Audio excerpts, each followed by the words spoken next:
question was that if we are unable to find a good Lokayukta in Karnataka, how will we find so many good candidates? You see, one problem with Lokayukta here is that it has to be a retired judge. I think under the Lokayukta Act, it has to be a retired judge. Now, finding a good retired judge who is willing to accept that responsibility may be difficult because half the judges are corrupt, we all know that. Among the other half, many are not willing to accept that job, and those who are willing to accept the job, government does not want to appoint. So that is the reason why it's become somewhat difficult to find. I mean, it's not that it's impossible to find, but the government does not want to appoint those people who are honest and who are bold. This is the reason. Among our candidates, anybody can be a candidate. He doesn't have to be a retired judge. He doesn't have to be a retired bureaucrat. He can be any citizen. He can be a totally uneducated person. Also, this view that some people have that uneducated people are ignorant and they can be easily misled, etc. That is, in my view, not a correct view. In fact, education or formal education is not necessarily an index of the common sense or understanding of a person. We have often seen that there are many people who are not formally educated but who have a very good sound common sense and therefore a sound political understanding of many things. So, we can certainly select that 543 good people in this country who can be our candidates. There should be no difficulty in that. One question was, how can we help in the Delhi elections? I think the volunteers here should concentrate on making the party organization in Karnataka, taking it down to the ward level in the cities, taking it down to the block level across the country in the various districts, etc. That is the task at hand. We have to go state by state, district by district, block by block, and really have put up an organization across the country. So far as Delhi elections are concerned, there are enough volunteers in Delhi who will take care of the Delhi elections. Minority rights in direct democracy. This is a question which is often asked. It's a good question.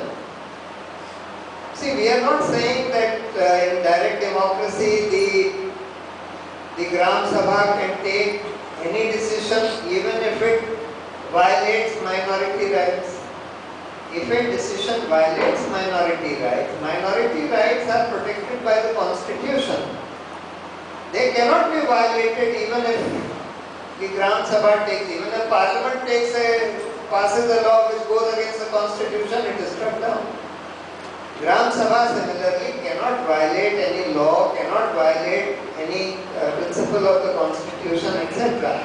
Secondly, we can have some kind of a commission called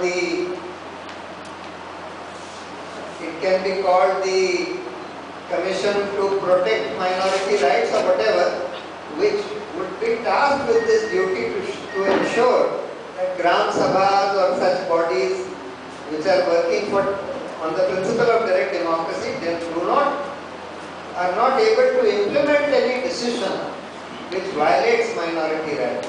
So that can be taken care of. Do we fight all seats? Should we fight all seats? That's a tactical question. See, it depends. Sometimes if you don't fight enough seats, if you don't contest enough seats, suppose you feel that your strength is only in 100 seats in the country and you set up candidates only in 100 seats. The people think, look, these people, they have only set up candidates in 100 seats. In any case, they are not going to come to power.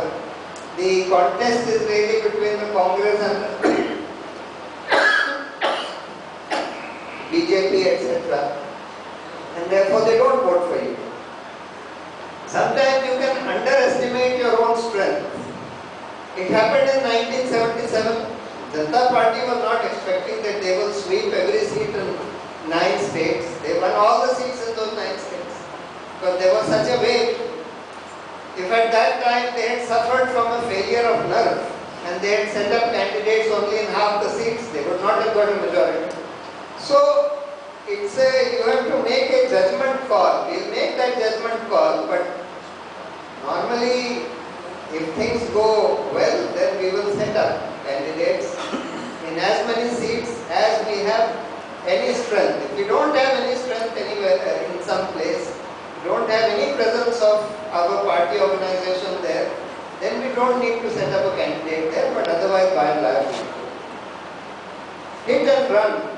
So this is a question which lots of people ask, that you, particularly in these news channels, all these commentators ask this question, that you target Vadra, then you go on to Gadkari, then you go on to Reliance and so on. You don't follow it up. You don't take Vadra to court, you don't bring him to justice, you don't send him to jail. The problem is, why are we doing this? First we need to understand. Every expose that we do is intended to show some problem in the system in this country. Vadra was because Vadra belongs to the ruling family of the country, who is, the media was so far afraid to touch the ruling family. Even the opposition parties were afraid to touch the ruling family. As Digvijay Singh candidly admitted, that look, we don't touch their ruling families, though they don't touch our ruling families, we have a pact amongst ourselves that we are not going to go against the families of the ruling families. Therefore, it was important to expose Vadra. Why did we go against Gadkari? Why did we expose Gadkari? Because we wanted to show, and there was evidence to show, that Gadkari and the NCP Congress government there were together in looting the people in that irrigation scam, in ensuring that the benefits of those irrigation projects went to these sugar factories owned by Gadkari, etc. So therefore we wanted to show that these mainstream parties, though they may appear to be in opposition, are together in corruption. Same thing they did in the coal mining, in the coal block leases which they gave. The state governments of the BJP used to recommend the blocks, and the Congress government at the center used to give the blocks to those who had been recommended. So therefore they are in this loot together. So we wanted to demonstrate that. Reliance, we wanted to show the kind of crony capitalism that is taking place, where a company even decides who shall be the minister in the sector of their commercial interest, who will not be the minister, who will be replaced.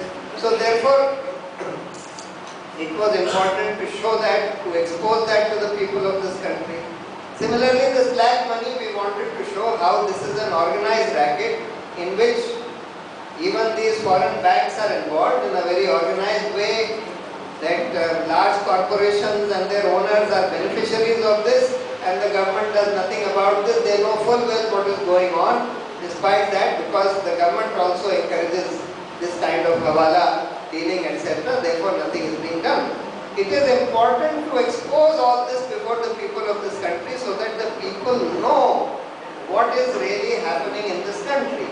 Now, if we try and take every case to its logical conclusion by taking Gadkari by taking Vadra to court and prosecuting him in court, then we will be doing nothing else but prosecuting these 4-5 cases.